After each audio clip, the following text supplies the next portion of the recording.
N'écoutez pas ceux qui condamnent votre enfant autiste. Bonjour à tous, dans cette vidéo je vais répondre à cette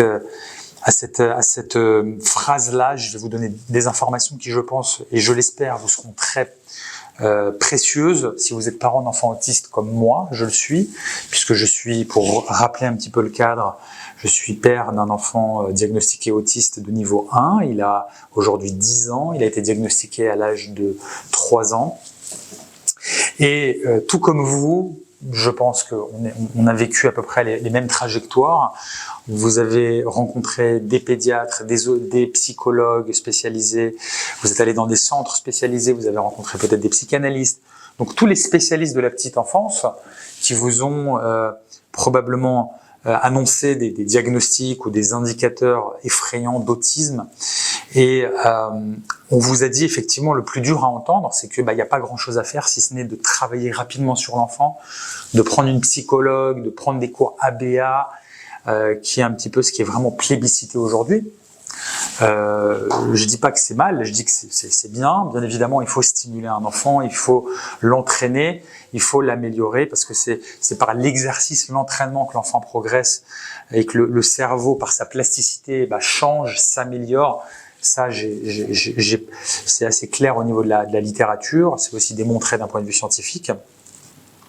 En revanche, l'objet de cette vidéo, c'est vraiment de vous dire qu'on peut faire beaucoup plus que ce qu'on vous a annoncé, et c'est vraiment le message positif de cette vidéo. Je m'appuie sur un cas pratique, qui est celui de mon fils, pour lequel j'ai des résultats absolument exceptionnels suite à la mise en place de la neuromodulation. J'en étais à un stade, il y a encore 5-6 mois, où j'étais résigné, je pensais que mon fils allait être handicapé à vie, qu'il allait plus d'avenir, qu'il allait être une charge pour notre famille jusqu'à la fin de la vie. Et effectivement, en l'espace de 3 mois, j'ai des résultats qui sont absolument exceptionnels, puisque je le rappelle, j'en ai parlé sur d'autres vidéos, mais l'hypersensibilité auditive et tactile a disparu, ce qui était particulièrement handicapant. Les autostimulations et stéréotypies ont disparu, ce qui était également handicapant dans un cadre social, puisque ça a amené tout de suite mon enfant à être stigmatisé comme enfant handicapé. La concentration a énormément augmenté. On est sur une concentration qui est similaire à un enfant autiste neurotypique, pardonnez-moi. J'ai des améliorations cognitives qui sont majeures, puisque aujourd'hui, pour vous rappeler un petit peu le protocole que j'ai mis en œuvre, je mets en place de la neuromodulation de manière intensive, associée à une éducatrice spécialisée quotidiennement.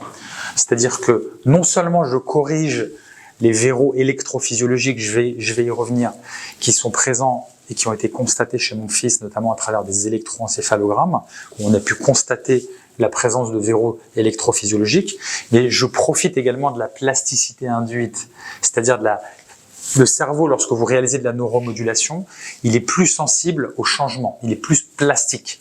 Donc ce qui est exceptionnel en fait avec la neuromodulation, c'est que vous allez réouvrir des fenêtres de plasticité, une sensibilité cérébrale à l'amélioration, au changement, qui aurait été peut-être impossible parce que votre enfant est un petit peu plus âgé. Et je vous le rappelle, la plasticité du cerveau décroît avec l'âge. Plus l'enfant grandit, moins le cerveau est plastique. Plus les mauvais comportements, les mauvaises habitudes s'ancrent et sont figés dans le fonctionnement cérébral de votre enfant. Et la neuromodulation va réouvrir cette plasticité et ça va démultiplier la capacité d'apprentissage de votre enfant. Vous avez de la littérature scientifique sur le sujet.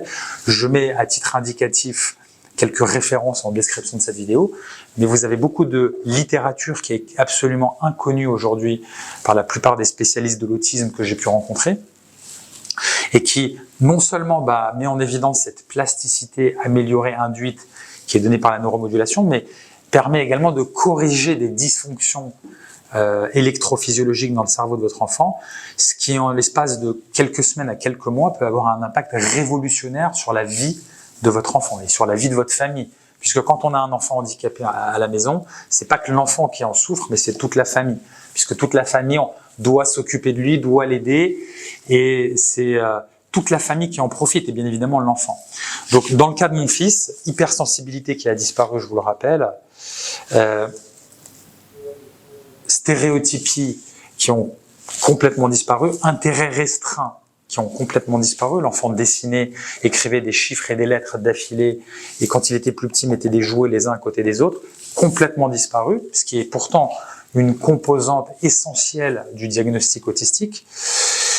La capacité de concentration est celle d'un enfant neurotypique, donc il est capable de travailler avec l'éducatrice pendant 7 heures, avec bien évidemment des pauses toutes les heures, sans aucun problème, ce qui est absolument exceptionnel, puisque souvent les enfants avec des troubles neurodéveloppementaux ont des problèmes de concentration, ce qui est le cas des enfants autistiques.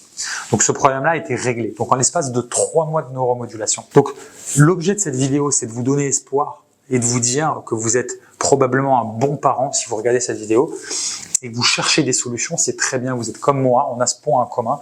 Moi, j'ai toujours cherché des solutions pour mon fils, je me suis jamais résigné à écouter des discours défaitistes qui me disaient que, j'en ai entendu combien, énormément de spécialistes de l'autisme, qui me disaient non mais un enfant autiste, il est toujours autiste. Pourtant, moi j'ai fait disparaître de très nombreux symptômes autistiques en l'espace de 3 mois. Donc le cerveau est plastique, il y a une plasticité qui peut être fortement améliorée avec la neuromodulation et on peut corriger de nombreuses dysfonctions électrophysiologiques qui, lorsqu'elles existent, et c'est le cas je pense d'une grande partie d'enfants, du moins c'est prouvé dans la littérature, quand on corrige ces dysfonctions, on corrige en fait, on élimine ou on améliore grandement on va dire les symptômes autistiques qui peuvent être présents chez votre enfant. Et quand on est parent d'enfants autistes, si on est parent responsable, on a le devoir d'explorer tout levier qui permet d'améliorer significativement son enfant, puisque c'est un déterminant majeur de sa vie, de votre vie, etc. Donc n'écoutez pas les discours défaitistes, battez-vous et je vous invite à explorer cette voie-là, la voie non seulement de la neuromodulation, mais d'aller chercher de ce côté-là, puisque il n'y a pas que l'ABA pour améliorer votre enfant, il n'y a pas que les cours avec une éducatrice, il n'y a pas que la patience, la maturation, toute cette forme on va dire, de résignation et de passivité qui est on peut rien faire. Bon, c'est le discours récurrent que j'ai pu entendre. Et c'est pas la vérité. Sachez-le, c'est pas la vérité. Donc battez-vous et je vous invite à explorer cette voie-là, car même dans les cas d'autisme structurel avec des dysfonctions, on va dire, liées au câblage cérébral atypique, on a des améliorations significatives qui nous sont prouvées par la littérature scientifique, littérature récente notamment. Je mets quelques sources en description de cette vidéo. Si cette vidéo vous intéresse, si elle vous semble pertinente pour votre enfant, je vous invite à vous abonner à cette chaîne parce que dans les prochaines vidéos que je vais publier, je vais vous détailler l'évolution d'Alexandre sur comment évolue effectivement notamment son langage, puisque c'est aujourd'hui le principal défi qui nous reste avec la généralisation, la théorie de l'esprit. Mais comment ça va évoluer, on y travaille intensément avec l'éducatrice et avec la neuromodulation. Et je vais vous partager dans les prochaines vidéos justement ces évolutions-là. Voilà, je vous souhaite tout ce qu'il y a de mieux pour votre enfant et je vous souhaite la meilleure amélioration possible pour votre enfant.